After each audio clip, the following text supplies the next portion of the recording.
Gentlemen, but hope we can pick up again. So I was just saying, if you did such an analysis, you would come up with a long list. But the key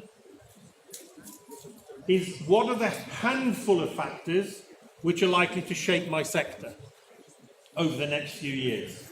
The factors which, from my institution, if I don't address them in my strategy, I will simply not succeed.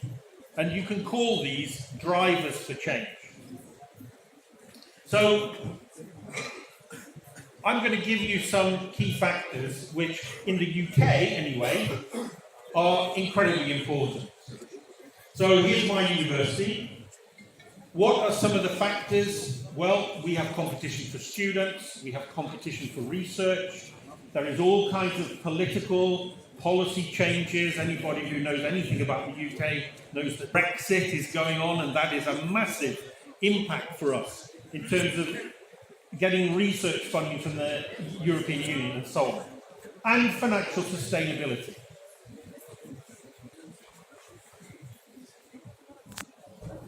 So, in other words, any successful strategy will need to address the critical external factors which shape the sector if they want sustainable success. And it's the next bit that is particularly important. The drivers will change from one country to another, but not the need to identify and address them. That's universal. That applies to academic departments, faculties, professional services, institutions, and indeed to the whole country.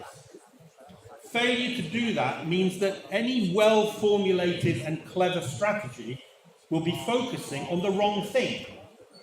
It's a bit like having a general fighting yesterday's war rather than the one he's in right now.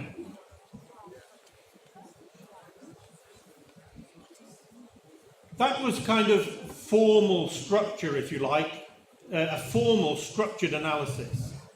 But in order to understand the external environment properly, you need senior staff who are well connected and well informed.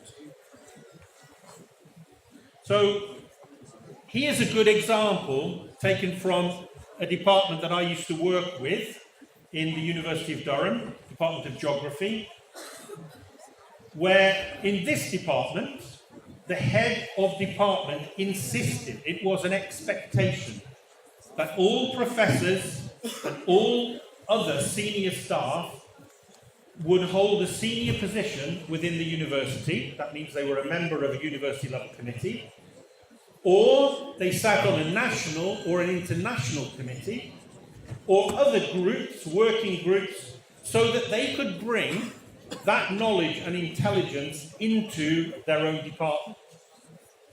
So these people bring information in and intelligence to a school or a department or a university, which is invaluable in ensuring that your strategy is addressing the key challenges that are facing. Another key aspect of understanding context is to be honest about your own institutional strengths and weaknesses. And here we've got the components of a typical SWOT analysis. Many of you will have done that at some point, and which, if done correctly, is still very useful. So you can see the analysis of the external environment at the bottom and identifying opportunities and threats, but we also must consider internal strengths and weaknesses. And this is a key to understanding your own context. Example of internal institution, nevertheless, covers a lot of areas. And I just want you to notice here that in this institution, their entry standards are high, but student satisfaction, weak prospects, which means from this institution, we're getting